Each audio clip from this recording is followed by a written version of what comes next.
Drea, when you look at avoidant behavior through a psychological lens, the first thing you have to understand is that what appears as emotional coldness is actually a deeply wired survival response. It is not a lack of feeling. It is an overactive system of self-protection that is learned, often very early in life, that emotional closeness is unpredictable, overwhelming, or even unsafe. So when an avoidant person betrays someone, whether through emotional neglect, dishonesty, or abandonment, it's important to recognize what happens internally in that moment. Most people assume they will immediately feel guilt in a way that leads to repair. But for the avoidant psyche, guilt is not a bridge to connection. It is a trigger for shutdown. Their nervous system doesn't interpret the situation as I've hurt someone, I need to make it right. Instead, it registers something closer to I am in danger of being exposed, overwhelmed, or engulfed. That distinction changes everything. Because once the nervous system enters a threat state, logic and emotional processing become secondary. Survival responses take over. This is why you often see avoidant individuals pull away even further after betrayal. An outside observer, it can look callous or indifferent, but internally what is happening is emotional overload without the tools to regulate it. They don't move toward repair because repair requires sitting with discomfort, and sitting with discomfort feels to them like losing control. From a psychological standpoint, this is rooted in what we might call emotional conditioning. Many avoidant individuals learned early on that expressing need, vulnerability, or remorse did not lead to comfort or resolution. Instead, it may have led to criticism, rejection, or emotional inconsistency. So over time, the brain forms a protective association. Distance equals safety and emotional engagement equals risk. Now apply that to betrayal. When they recognize they've hurt someone, there is often an immediate internal conflict. On one hand, there may be awareness, sometimes even regret. On the other hand, there is an equally powerful impulse to escape the emotional intensity of that realization. And because avoidance has been reinforced for years, escape wins. This is where people misunderstand them the most. They assume absence means indifference. But in reality, absence is often regulation. It is their way of bringing their internal system back to baseline, even if that means leaving unresolved emotional damage in their wake. However, here is the deeper issue that keeps them from recovering. Because they avoid the emotional experience of accountability, they also avoid the integration of it. And without integration, there is no growth. They may move forward in time, change environments, even enter new relationships, but internally, the unresolved emotional material remains untouched. This creates a psychological loop. The avoidant person learns to separate action from emotional consequence. They can recognize what happened intellectually, but they never fully metabolize it emotionally. And when something is not metabolized, it does not transform, it repeats. So when we talk about why avoidants struggle to recover after betraying someone, we are really talking about a nervous system that equates emotional repair with danger. Until that equation changes, their instinct will always favor distance over resolution, silence over confrontation, and escape over accountability. And that is the core tension. They are not incapable of feeling, but they are conditioned to flee would allow feeling to become healing. Because in the avoidant world, what hurts is not just what happened, it is what it would take to face it. What makes betrayal psychologically complex in an avoidant individual is not just the action itself, but the emotional residue it leaves behind. And at the center of that residue is something many people underestimate: shame. But this is not the kind of shame that is loud or visible. It is quiet, internal, and often unconscious. It's the kind of shame that says, if I truly look at what I've done, I might have to face something about myself that I don't know how to hold. And for someone with avoidant patterns, that inner confrontation can feel far more threatening than the betrayal itself. To understand this, you have to separate guilt from shame. Guilt says I did something wrong. Shame says I am something wrong. And while many emotionally secure individuals can process guilt and move toward repair, avoidant individuals often collapse the two. The result is not accountability, it is internal collapse followed by emotional withdrawal. After betrayal, the shame becomes activated in a very specific way. It doesn't immediately translate into reflection or repair. Instead, it creates an internal pressure that feels intolerable. So rather than sitting with it, the avoidant psyche seeks immediate relief. And the fastest form of relief they know is emotional distancing. This is where you often see a strange psychological contradiction. On the surface, they may appear detached, rational, even unaffected. But internally, there is a conflict they are actively trying to suppress. The shame is still there, but instead of being processed, it is compartmentalized. It gets pushed out of awareness, not resolved. And here's where it becomes even more important. Avoidant individuals are often not lacking in moral awareness. They usually know, at least intellectually, when they've crossed a line. The issue is not recognition. The issue is tolerance.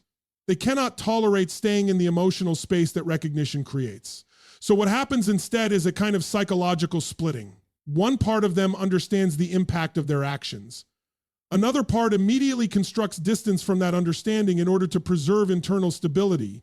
This is not deception in the conscious sense, it is survival through fragmentation. The problem is that shame does not disappear when it is avoided.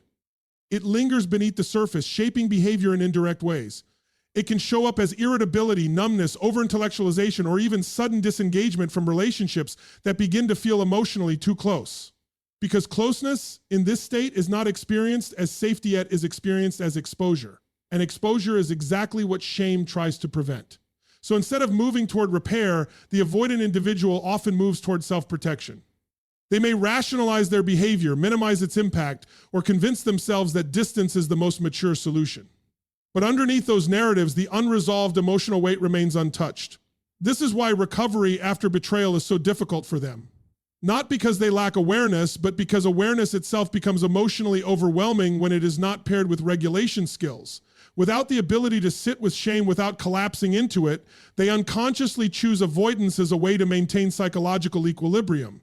But that equilibrium is fragile, because what is not processed internally does not stay silent, yet influences future behavior. It shapes how they attach, how they trust, and how they interpret emotional closeness moving forward. In many cases, it quietly reinforces the very patterns they are trying to escape. So the real tragedy here is not just the betrayal itself, it is the missed opportunity for transformation that comes from being unable to stay with the emotional truth of it. Because shame, when faced directly, can become a gateway to accountability, repair, and growth. But when avoided, it becomes a silent force that keeps the cycle intact. And that leads to a difficult truth. For the avoidant psyche, the hardest thing is not admitting what they did, it is staying present long enough to let that admission become something they can actually grow from.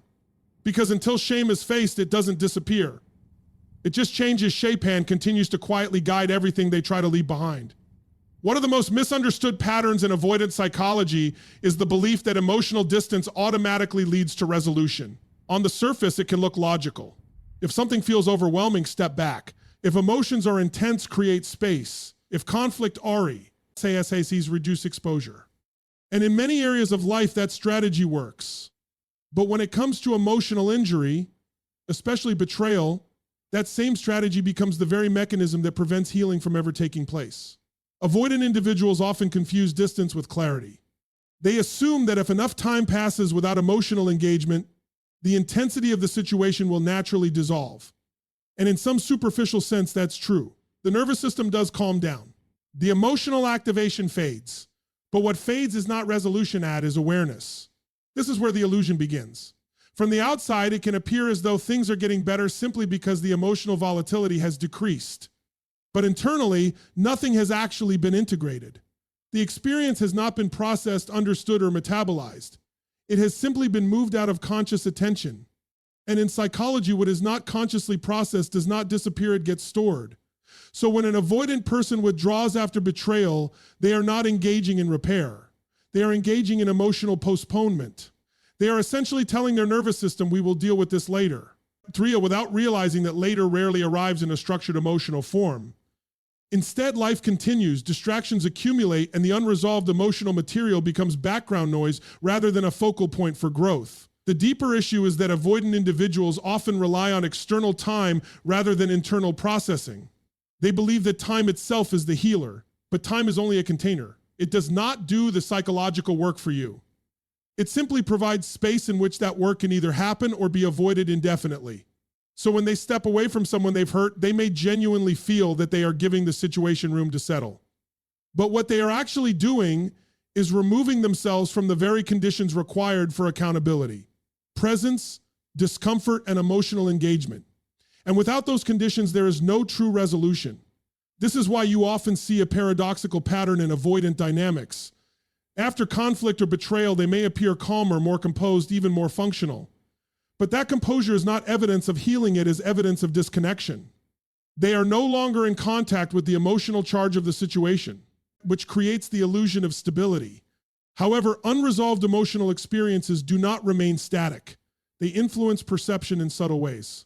They shape future reactions, especially in intimacy. A person who has not processed betrayal will often begin to associate closeness with pressure, expectation, or potential failure.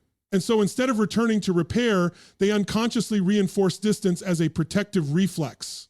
This creates a cycle where avoidance feels like progress, but actually functions as repetition. Because here is the core truth. Emotional repair requires contact with the very thing you are trying to escape. It requires staying present long enough to feel the weight of what happened without immediately escaping into distraction or rationalization. And for someone with avoidant conditioning, that sustained presence feels unnatural, even unsafe. So they substitute reflection with removal. But removal does not create understanding. It only creates space between them and the emotional reality they are avoiding. And over time, that space becomes a pattern. Every unresolved experience reinforces the belief that emotional intensity should be escaped rather than engaged. Every instance of avoidance strengthens the reflex to disconnect rather than repair. This is why recovery after betrayal does not happen in silence. It does not happen in distance. It happens in the difficult, uncomfortable process of staying emotionally present with what was broken long enough to understand what it means. Without that presence, there is no transformation, only repetition disguised as peace. And the hardest truth for the avoidant psyche to accept is this. Distance may quiet the emotion, but only engagement can heal it. What happens after emotional damage in avoidant psychology is often misunderstood because people assume intimacy is always the goal. But for someone with avoidant conditioning, intimacy is not a neutral experience. It is something their nervous system has learned to associate with intensity, expectation, and emotional demand. And once betrayal enters the equation, that association becomes even more charged. To understand this, you have to recognize that emotional closeness for an avoidant person is not simply about connection. It is about exposure. It is about being seen in a way that feels difficult to regulate. And when trust has been damaged, especially by their own actions, that exposure becomes even more psychologically loaded. So instead of moving toward repair after betrayal, what often happens is a deepening of the same protective instinct that was already there, withdrawal. But this withdrawal is not just physical distance. It is emotional reprogramming. The nervous system begins to reinterpret intimacy itself as something unsafe, not because intimacy caused harm directly, but because intimacy became the context in which harm occurred. This is where the cycle becomes self-reinforcing. After betrayal, emotional closeness is no longer experienced as comfort or connection. It starts to carry subtle signals of pressure. Even a simple conversation can feel loaded. A message can feel like expectation. Silence can feel safer than engagement, not because silence is healing, but because silence removes demand. And here is where the psychological shift becomes important. The avoidant mind does not consciously say intimacy is dangerous. Instead, it begins to create micro-associations. Closeness equals responsibility, emotional expression equals loss of control, vulnerability equals potential failure. These associations are often implicit, but they shape behavior with remarkable consistency. So when they pull away, what they are really doing is trying to regulate an internal system that feels overstimulated. But the paradox is that the very thing they are avoiding, emotional engagement, is also the only thing that could reframe intimacy in a healthier way. Instead, what tends to happen is reinforcement. The more they withdraw, the more unfamiliar emotional closeness becomes, and the more unfamiliar it becomes, the more threatening it feels. So intimacy doesn't return to a neutral state, it becomes increasingly charged over time. This is especially significant after betrayal because betrayal introduces internal conflict. On one side, there may still be attachment, memory, or emotional residue connected to the person they hurt. On the other side, there is guilt, discomfort, and the fear of emotional confrontation. Intimacy becomes the space where all of these conflicting states collide. And when a system is overwhelmed by internal contradiction, it seeks simplification. For avoidant individuals, simplification often means reduction of contact. Not because they feel nothing, but because feeling everything. The G at once feels unmanageable. But here is the deeper psychological cost. When intimacy is consistently avoided after emotional rupture, the nervous system never gets the chance to relearn safety within closeness. It never gets the corrective experience of being present, accountable, and still emotionally intact. Instead, it only learns one lesson: distance reduces pressure. Over time, this creates what we might call emotional narrowing. The range of experiences they can comfortably tolerate in relationships becomes smaller. Conversations become more functional. Connections become more controlled. Depth becomes something they instinctively step away from rather than move toward. And this is why recovery after betrayal is not just about time or forgiveness. It is about whether the individual can re-enter emotional proximity without interpreting it as threat. Without that re-entry, intimacy remains frozen in the moment of rupture, never evolving beyond it. So the real issue is not that avoidant individuals reject intimacy entirely. It is that after emotional damage, intimacy becomes something they cannot experience without activating internal defense systems. And when defense systems A, 3 remain constantly engaged, connection cannot deepen, it can only retreat. This leads to a painful contradiction. The very thing that could help them heal safe emotional closeness becomes the thing they are least equipped to stay present with. And until that paradox is understood and interrupted, intimacy will always feel less like a place to return to and more like something they have to protect themselves from. One of the most defining limitations in avoidant psychology is not a lack of intelligence, not a lack of awareness, and not even a lack of emotional capacity. It is something far more subtle and far more consequential. The inability to fully translate emotional experience into language that can be held, reflected on, and integrated. In simple terms, they may understand what happened, but they struggle to stay with it long enough for understanding to become transformation. After betrayal, this becomes especially significant. Because betrayal is not just an event, it is an emotional rupture that requires accountability, reflection, and internal honesty. And accountability is not only a moral act, it is a psychological process. It requires the ability to say, this is what I did, T. This is what it meant, and this is who I was in that moment, without immediately escaping into defense, minimization, or detachment. But for many avoiding individuals, that process breaks down at a very specific point. Emotional articulation. They can often describe events accurately. They can even acknowledge consequences in an abstract way. But when the experience demands emotional depth, when it requires naming feelings like guilt, regret, fear, or vulnerability, there is a kind of internal blockage. Not because those emotions are absent, but because they are difficult to stay connected to without becoming overwhelmed. So instead of full emotional articulation, what emerges is partial processing. They might say, I know I hurt them, but they struggle to sit in the emotional reality of what that actually means. They might recognize responsibility, but not inhabit it. And that gap between intellectual awareness and emotional embodiment is where real accountability fails to take root. This is crucial to understand. Insight alone does not create change. Integration does.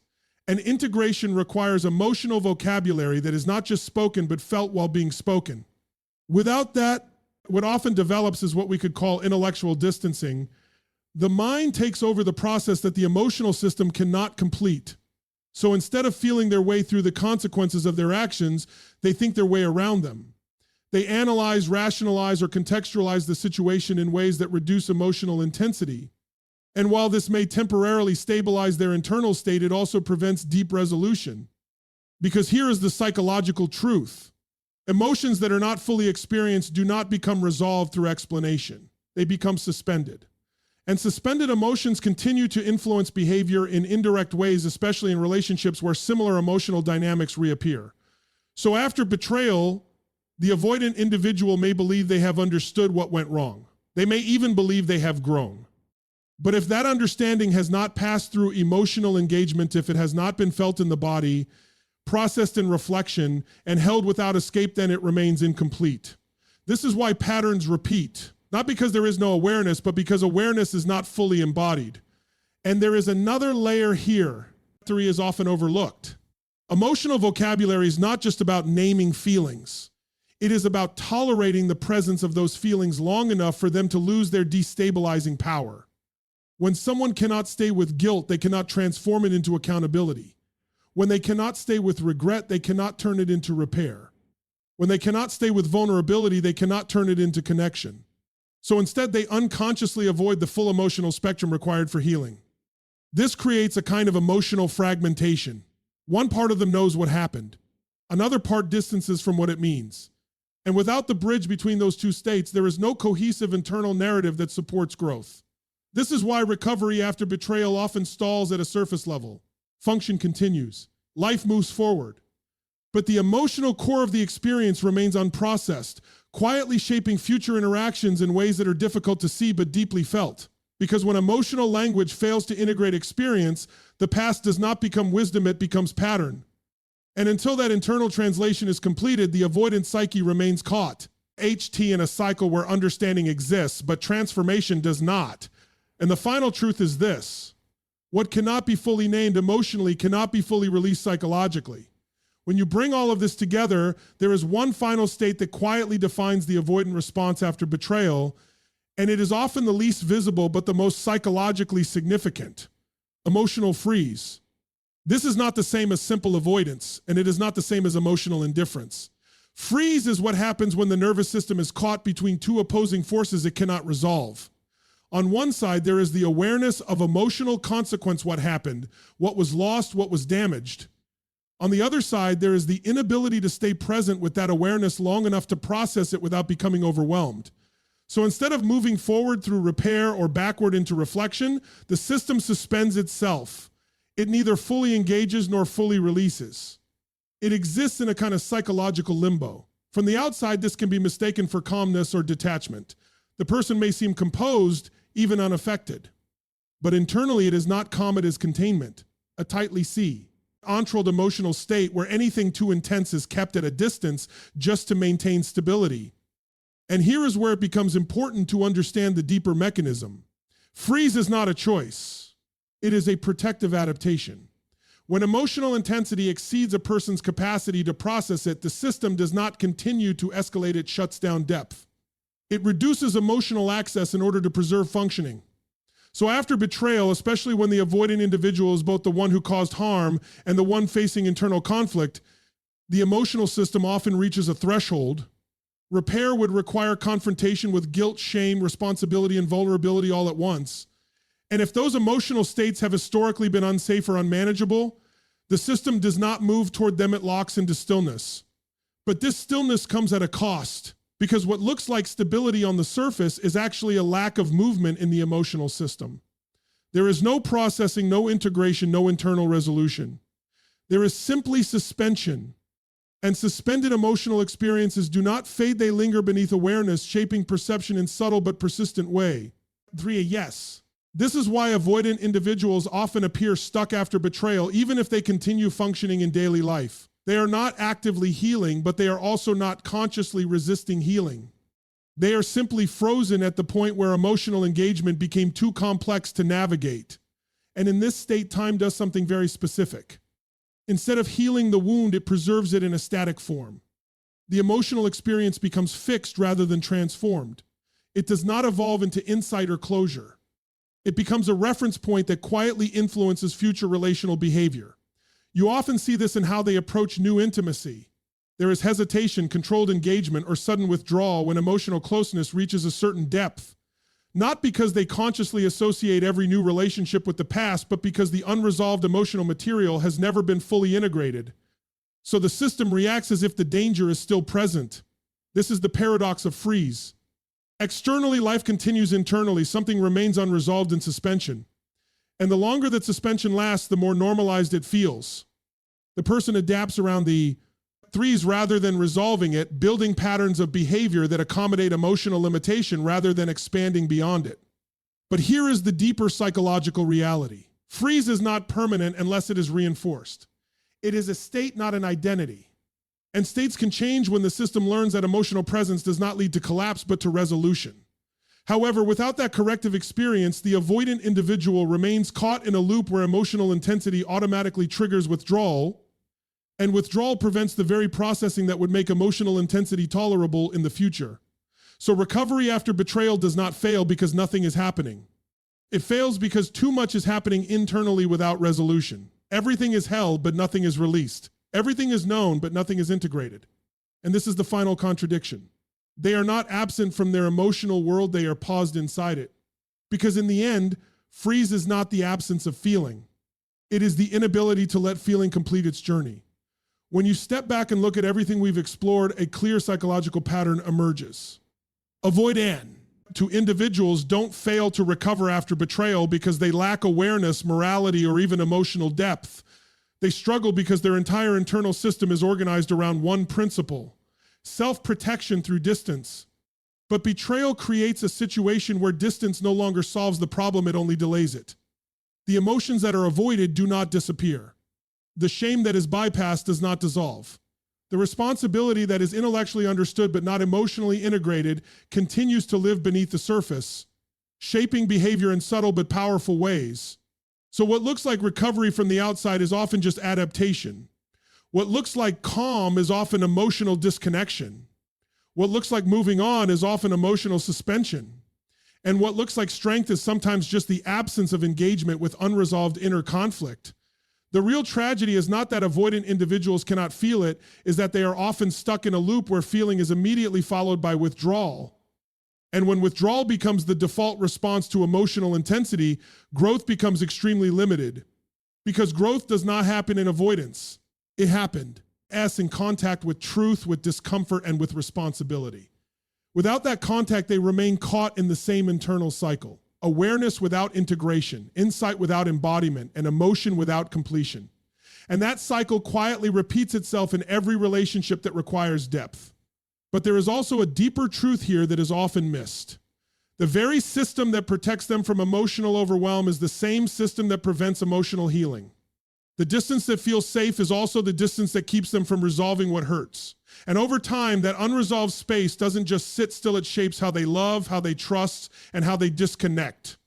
So the question is not whether avoidant individuals can understand what they've done.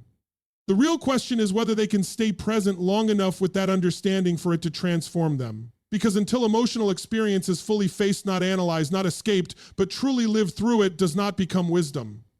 It becomes repetition. And in the end, recovery is not about time passing. It is about the courage to remain where most people instinctively leave. Because what you refuse to feel, you will eventually be forced to repeat.